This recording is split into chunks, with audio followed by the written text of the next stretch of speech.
the domain, but not only this domain is standing, but this domain is growing, and lot of researches are there, and the building is still in the construction phase. Construction is going on, like someone might have constructed the first floor, but still there is a scope for constructing second floor, third floor, fifth floor, 10th floor, and n plus one number of floors can be constructed, and scope is there because it is still in a very initial stage. So before discussing the foundation of behavioral finance, a lot have been discussed about these foundations of behavioral finance, and context of behavioral finance have been discussed. So let me just discuss once again very quickly. The context is that the changing society, the social order, the social structure, everything is changed. In the morning, our resource person was saying that earlier one person used to earn, and rest of the persons in the family happens to be the dependent family member. But now, if they are almost all members in the family other than the infant kid, they are the earning members. So the changing structure of the society is there. Joint family to the nuclear family, and from nuclear family to the super ultra nuclear family, and nowadays the days will be coming that even husband and wife staying together will be considered as joint family. So the society have changed, and earlier we had a huge social capital. So though some person may not be having sufficient financial capital, sufficient investment or savings at his or her disposal, but since there was huge social capital, that person could survive because of this joint family system, family values. There was no threat on survival. But now, due to the changing society, this social capital, though we have huge financial capital, but the social capital have been eroded. So this is the changing society. This is one context. Then economic environment have changed. We have already studied, like since 1991, this economic environment have changed from protectionist economy to the liberalized economy, and now we have an open economy, and now we are no longer a protectionist economy, rather we are a challenger. We are challenging the world economic powers, whether it is USA or China or Russia. We are their competitors. USA is also supplying weapons. We are also supplying weapons. We are also selling weapons to some of the countries like Vietnam or Myanmar or many other countries. So economic environment have changed. Our economic reserves have changed. Our stock market is seeing the new heights every day. Avenues of investment have changed. Technology has changed, and the technological changing technology is another context. Technology have changed. Earlier everything happens to be worked on paper. Now everything is digitalized. So technology has changed, and now because of this changing technology, the reach of this market, whether it is a stock market or any other market, has gone up to the remotest corner of the country. Yesterday, one of the participants have texted me and asked that whether all these theories or the biases can be studied in the context of some other assets like real estates or property things or not. It can be studied, but why? Like most of the time, our examples are from stock market, or we are giving examples from the company. Reason being the availability of data and nothing else. If you want to do some modeling, if you want to create some model, you can do it on real estate market as well, if the data is available. The good part with the stock exchange is that data this continuous availability of data. For like in the morning, our Professor Saugir Hussain was discussing that we had data from the stock market. The nanosecond data is available, and that's why more is the availability of data, more is the research. If the data is available for real estate, for the land, for any other assets, we can do that. So using technology, this data is available, the reach of the market is now spread to the remotest corner of the country, and that's why the context of studying this finance, especially in the light of this behavioral finance, is emerging, it has changed. Now there are two building blocks of behavioral finance.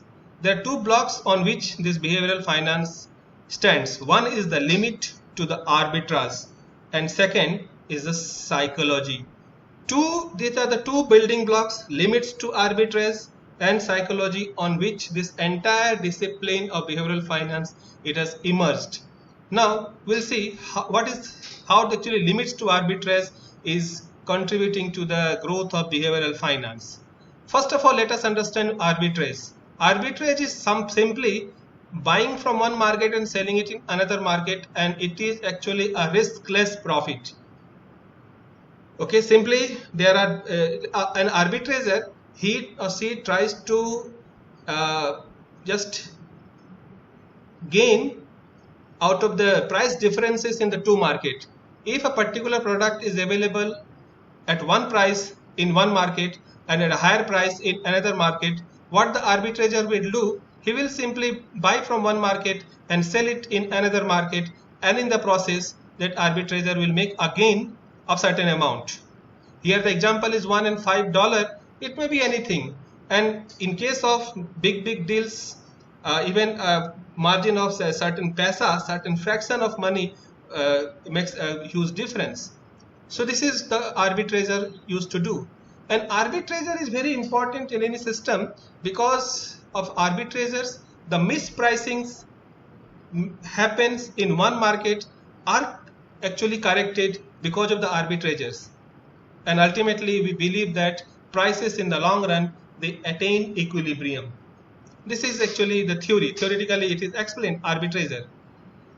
So as I have explained, arbitrage is the practice of taking advantage of a price differential between two or more markets, and the profit of the arbitrager is the difference between the two market prices, already explained.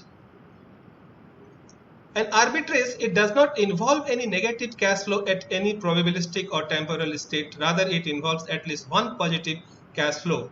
It does not involve any negative cash flow because the arbitrager knows that in a second market this particular product is available, or it is being demanded at a certain price, and another market it is available at a lesser price. So simply that arbitrager will buy from one market, sell it in another market without any risk. That arbitrager will make some profit. But there is a limit to arbitrage. And now what is that limit, and what are the factors that put a limitation on this arbitrage activity? This is a screenshot of the prices of Indian Oil Corporation Limited, and these are the two markets, Bombay Stock Exchange and National Stock Exchange. We have two leading stock exchanges in India, BSE and NSE, and you can see the prices of Oil India Limited in BSE, it is 161.8, and in NSE it is 161.7. Now an arbitrager, he has the information, everybody has the same information because the prices are available on a screen. So you also have the same information, other person also have the same information. Only thing is that if you are allowed to buy from NSE and sell it at BSE instantaneously without any risk, without any negative cash flow, you can make a profit of 10 paisa per share minus some transaction cost. Theoretically it sounds good, but the question is it possible? Can we do it? We cannot do it. Why? We cannot buy from NSE and sell it at BSE. Reason is not allowed by the regulator. Buying from one market, selling it in another market is not allowed by SEBI. The regulator, Indian regulator is SEBI, Securities Exchange Board of India. So how can we do it?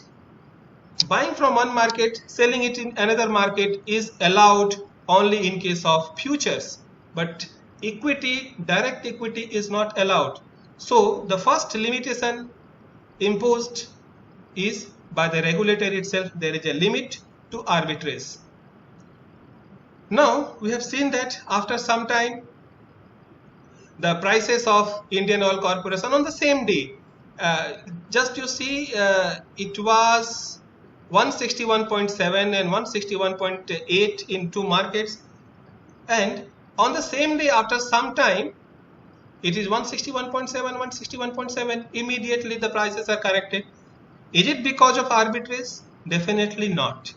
But because of the other factors, that the players in the BSE might have the idea that the same share is priced 10 paisa little higher, and that's why they might have a different demat account, or through the different brokers they might be purchasing shares from different, and ultimately the prices have achieved equilibrium. This is possible. This is without any arbitrage.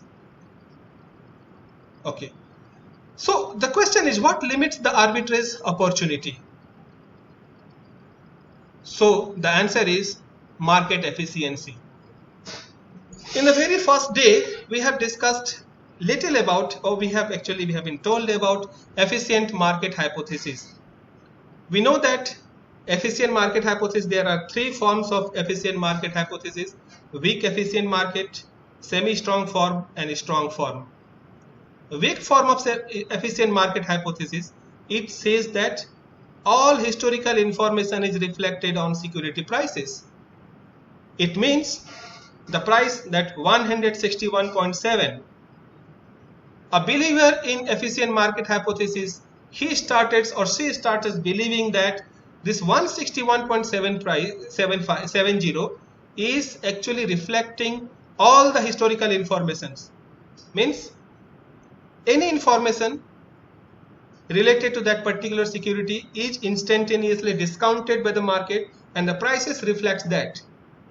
Means the prices are correct. Prices are after considering all the historical informations. That is the weak form of efficient market hypothesis. Semi-strong form of efficient market hypothesis, it states that all public information is reflected on the security prices. And the strong form of efficient market hypothesis, it says that all information is reflected on prices. Means there is no hidden information. Whatever information is available to an insider to a company, the same information is available to an outsider. Means there is no information asymmetry, there is no hidden information. That is the strong form of efficient market hypothesis. Eugene Fama in 1969-70, he has propounded this hypothesis, efficient market hypothesis, and after that lot of research, since 50 years this is a hot topic of research for most of the researchers, and the researchers have tried to venture into this kind of study from different perspective, different data, different methodology. And there are certain things which are common, that a weak form of efficient market hypothesis, it exists only in the long run, and other forms of efficient market hypothesis, it does not exist. So theoretically this theory is there, efficient market hypothesis, but again it is said that this efficient market hypothesis, this market efficiency, it does not exist. But a market participant, he starts believing in the efficiency of the market, and when a particular stock is traded at a certain price, in our example 161.7, that particular trader or the investor, he or she starts believing that this 161.70 is the correct price. So if it is available at 10 paisa lesser than in the Bombay Stock Exchange, for the short run he or she will be assuming that this is the correct price. So whether this 161.70 is the correct price or 161.80 is the correct price, everybody will be in a dilemma that whether the market will come down or one market will come down or another market will go up. This dilemma will be there, and because of their belief in the market efficiency, though theoretically we have a lot of research, a lot of studies that market efficiency does not hold good, but once I will be entering into the market, I may be thinking that whether a particular share, if it is available at 210 rupees, whether it is priced correctly or it is not priced correctly. You ask any stockbroker or any investor in the stock market that whether this particular share and its price, current price, it is okay or not. You cannot get answer with 100% confident that this is the correct price, or this is overpriced, or this is underpriced. This dilemma will always be there, and a large group of investors, large group of traders, they started believing in the efficiency of the market, and that's why they started assuming the prices to be correct. And once they start assuming that prices which are reflected in the stock exchange, it is correct, they will stop investing. They will not enter into this to gain any arbitrage opportunity. This is one limit to the arbitrage, belief in the market efficiency. Now here, what kind of research we can do as a researcher? Weak form of efficient market hypothesis or semi-strong form of efficient market hypothesis. These are the two hypotheses. There are a lot of research, and still there are a lot of scope for doing research. This is also called random walk hypothesis, that stock prices moves randomly. And if stock prices moves randomly, this is the hypothesis. This can be tested whether the movement in the stock prices are random or not. We can do it. And how to do it? There are certain models. Some old models like run test is there, augmented Dickey-Fuller test is there. These tests are there. We can do it. But some new models are there, like the panel data analysis with structural breaks. This is an econometric model. So any one of you can just explore it, how to do this panel data analysis with structural breaks. So one of our participants, Dr. Pradhan, he's an expert in this area, panel data analysis with structural breaks, and it can be do using this MATLAB. So this is a new area. If someone do this kind of analysis, so the scope of getting the paper published is more. Panel data analysis with structural breaks, and since last year there is a lockdown, and because of the lockdown there will be breaks. This year also there is a lockdown, so there will be breaks. Some structural breaks are there in the economy, so this can be tested using this, and we can also do some analysis, do some research on efficient market hypothesis. Semi-strong form of efficient market hypothesis, this can also be studied using event study methodology. It was discussed in the previous session. Some of the participants was discussing that event study. So event study can also be used to test the semi-strong form of efficient market hypothesis. So arbitrage opportunities, like to correct the mispricing happening in two different markets. The question is, the strategy designed considering the arbitrages to correct the mispricing of asset is likely to be very risky. And now what are the risks associated with that? Again, we shall be discussing all those risks one by one. But another thing is that belief in market efficiency, we have already discussed. Because of the arbitragers, they start believing, a big group of arbitragers, they start believing that prices available in the market or prices reflected in the market are correct because of this efficient market hypothesis. It's their belief, not actually it is happening. It is just their belief, and that's why most of the arbitragers, they fail to exploit the opportunities created because of the mispricing of assets. And very, very contradictory, but it happens. And market participants started to believe that something fundamentally wrong with the security that drags its price down.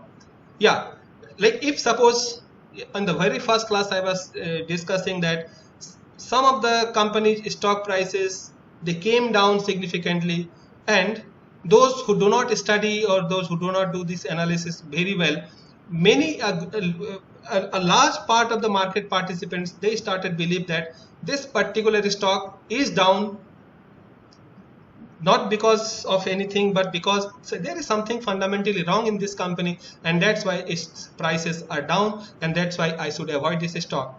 But an aware or a learned investor can, or an arbitrager can took advantage of this mispricing, that if a fundamentally strong company and its prices are coming down, it's an opportunity to buy.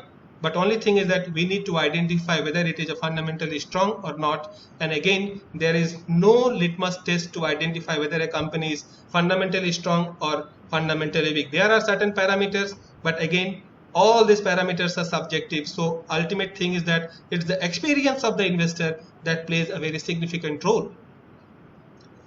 And due to the fear of this further falling, the investors used to sell all those securities instead of buying it, though rational calculation may suggest that stock price is underpriced. So because they bought it at 200 rupees, after some times it is at 180 rupees, then it is 150 rupees, and then after some time this the market part, the investor, they start thinking that it may come down further, and before it come down further, let us sell all these securities, get out of it just to avoid further loss. This is another psychology, and this is why they fail to exploit the mispricing happening in the market.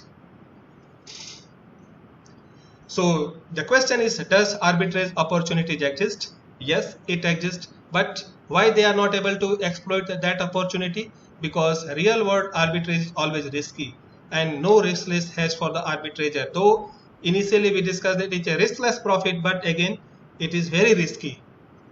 What are that risk? We'll discuss. Noise trader risk is there. Cost close substitutes needed for arbitrage positions may not be available. Now, what is close substitute? There may be some securities which are close substitute for one another. An arbitrager can buy two securities which are close substitute of each other, or an arbitrager can sell one security which he or she thinks that is overpriced and buy another security which or he sees think that it's underpriced and going to rise because of certain change in the context. And that's why that arbitrager can identify the certain securities which are close substitute of each other. Fundamentally identical assets may not sell at identical prices. We'll come to that later on.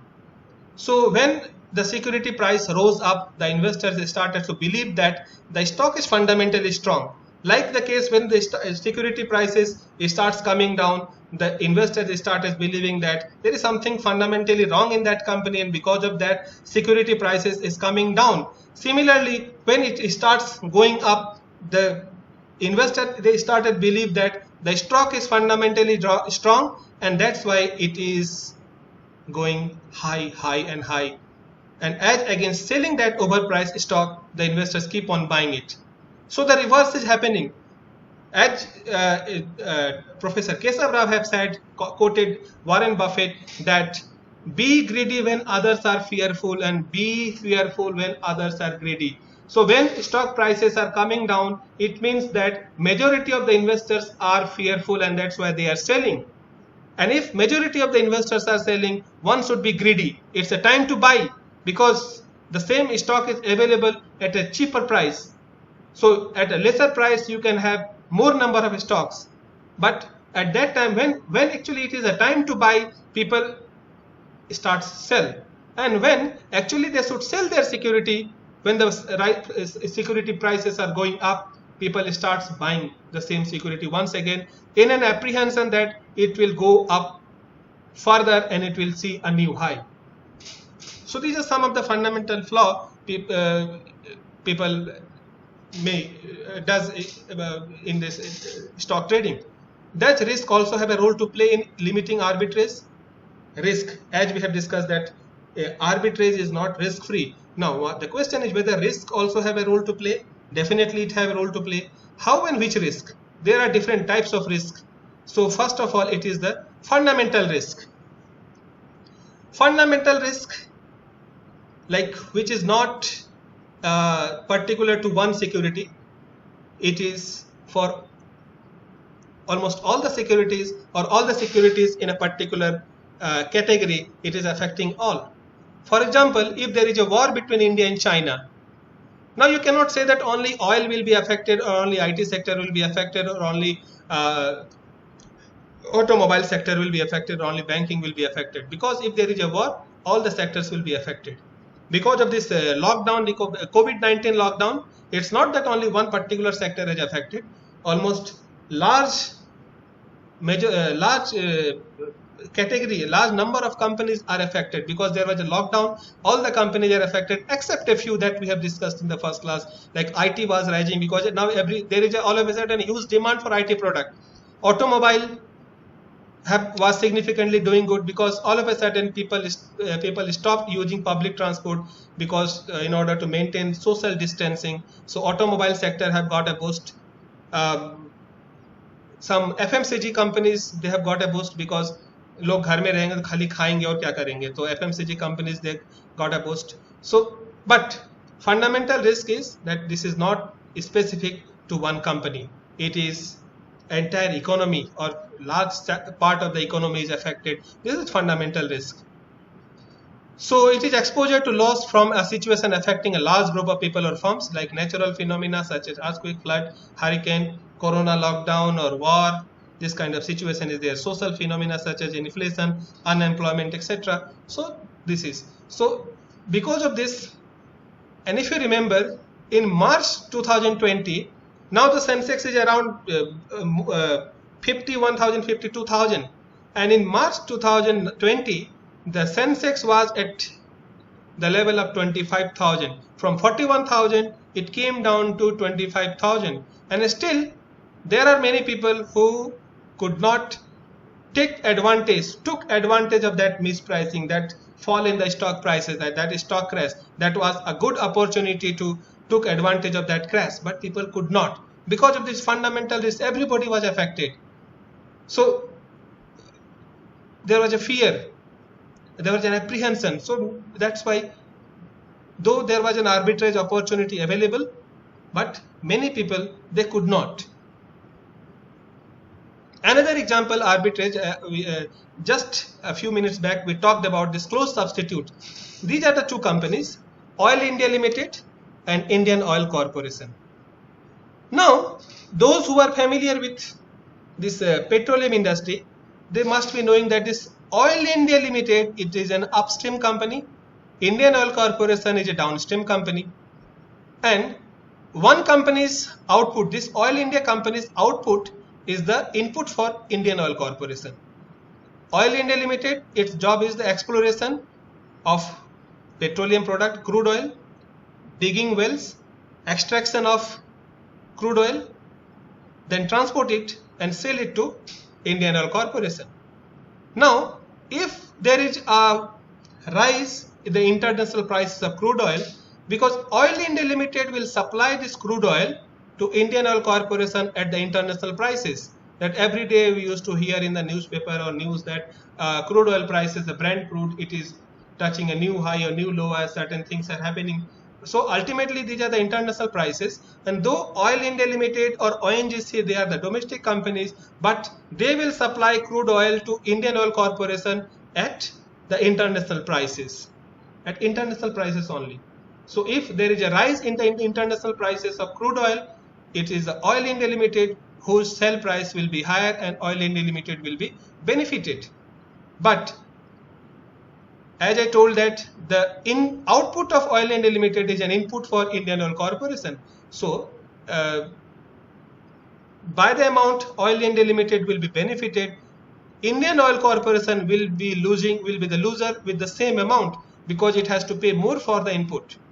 And technically Oil India Limited and Indian Oil Corporation are the close substitute of each other. If one company is in profit, other will be not in that much of the profit, or if Oil India Limited is in loss, its international oil prices are coming down, Indian Oil Corporation will be profit because its input cost will be lower.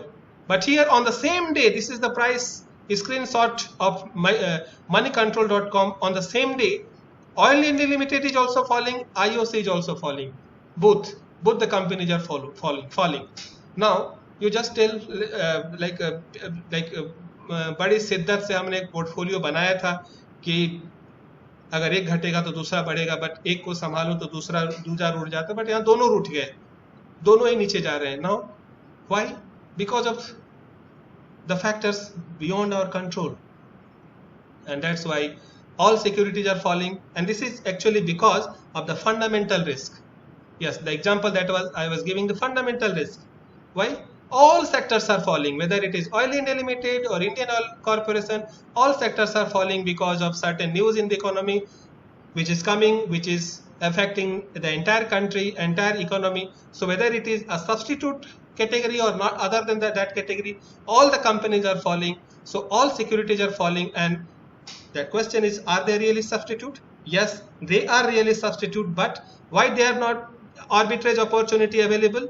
Why they are not close substitute? Because of the fundamental risk which is affecting the entire economy, and that's why an arbitrager is not able to take advantage of falling in one sector and rising in another sector. The arbitrager is not able to take advantage of that, and this is because of the fundamental risk. So this is the first risk faced by an arbitrager. So fundamental risk faced by an arbitrager is the price of bad news about stock's fundamental value. What we can do, a research scope, we can do an event study. Some news item, news are coming about some sector, some economy. Maybe the news can be the dividend declaration, maybe the bonus, maybe the rise of the crude oil prices, maybe some policy of the government, and after that, how the stock price is reacting to that event study. One of our participants, Nayan, is very expert in that event study. So anyone who is willing to do this kind of a study can contact Nayan and take his help. He is an expert in this event study, and he has published a lot of papers in this area, event study. Panel data with structural breaks. Again, this is another, because of the data before that news, data after that news, that can be done, that analysis can be done, and we can derive certain, or we can infer certain conclusions. It results into further fall in the prices of stock price, which eventually lead to losses, and they sell a security which is overpriced, as well as a close substitute of the security which is bought by them. But the substitute securities are rarely perfect. Yeah, we have already explained the activity.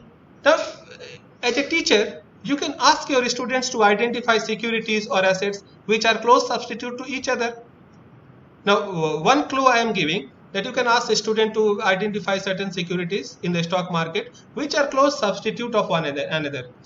The example is Nestle coffee and Tata tea. Tea and coffee are the two substitute product. Everybody cannot consume tea and coffee together. Either you will be consuming tea or either you will be consuming coffee. So tea and coffee, a company dealing in tea and company dealing in coffee are the two substitute. But the question is, Nestle is not only dealing in coffee. So we need to identify some companies which are exclusively in coffee, and we need to identify some companies which are exclusively in tea. And then these are the two close substitute. Oil India Limited and Indian Oil Corporation are the two substitute. ONGC and IOC, ONGC and BPCL, HPCL, these are the some securities which are close substitute to each other. Similarly, you can ask your students to identify, and in that way you can get your students involved in this activity, and in the process of doing so, they can learn about so many things, so many companies simultaneously together. And there is another explanation of limit to arbitrage due to the market efficiency. I have calculated the moving average of stock prices of IOCL or BSE and NSE for 30 days 176.13, 176.10 for 50 days, 150 days and 200 days. And if there would have been arbitrage, then at least in the 200 days moving average, this stock prices would have achieved equilibrium. But they are almost, whether it is 30 days or 200 days, the difference is almost same, means they are not actually achieving arriving at the same price, and it means that the arbitrage is not actually happening in case of IOCL, in whether it is a BSE or NSE, maybe because of the regulator or maybe because of some other things. Even if it is allowed through futures, then also it should have been arrived in the long run, but it is not happening. Means there is a limit to the arbitrage because of the reasons mentioned earlier. Another risk that a trader is facing is or investor is facing, the noise trader risk. Now, who is a noise trader? noise trader is like he will be taking decision only based on noise, without going at the fundamental of the company, without going through the fundamental news or analyzing the company's strength and its potential. Simply based on the noise, it is taking decision. Okay, so now noise, if we have to understand noise, we can now understand in the context of the media reports which is coming out. Media reports, like one term which is used is the narratives. And now this is the example I used to give all the time. My earlier participants might have gone through that. 2-3 years back, I was in Kolkata, and one of the local newspaper in Kolkata, I got that in the hotel, and it has published. It was the occasion of Independence Day, and it has published a full page. It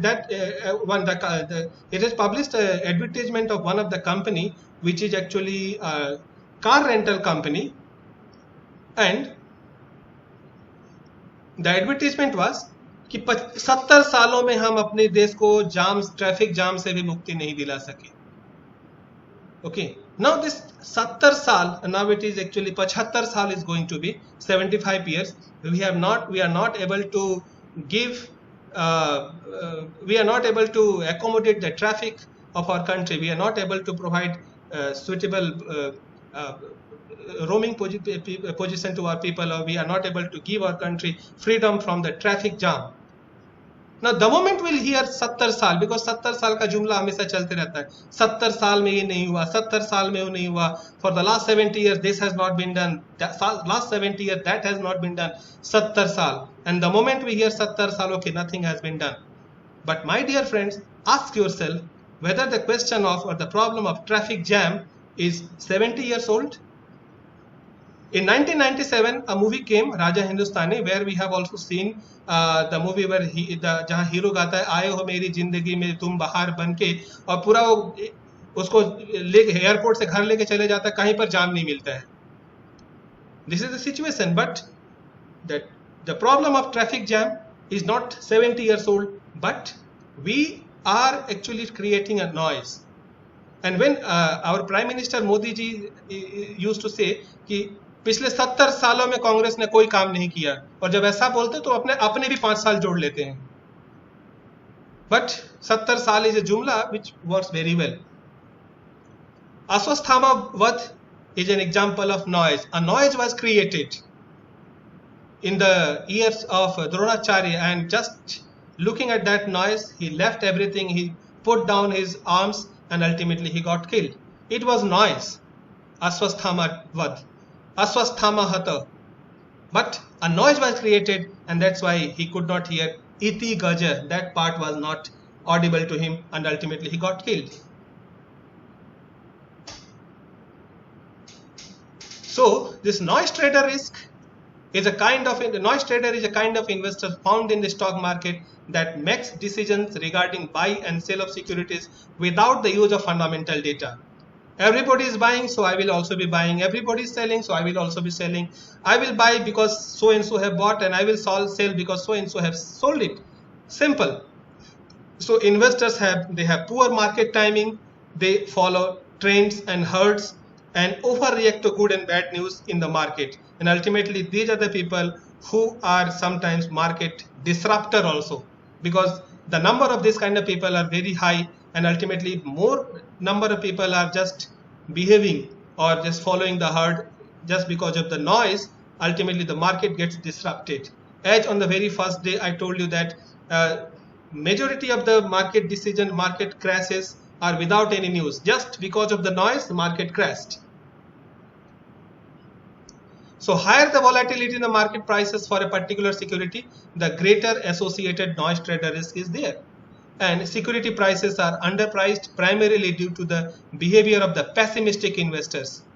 And arbitrageurs have short range horizon rather than the long term horizon. Arbitrageurs, they cannot have a long term horizon because they are always in a business of making very quick money, buying from one market, selling it another market, and most of the time they work on the borrowed fund, and that's why they borrow money, buy it from one market, sell it in another market, settle their accounts, get out of that, and that's why they do not have long-term horizon, and that's why they cannot took advantage of this mispricing in the long run.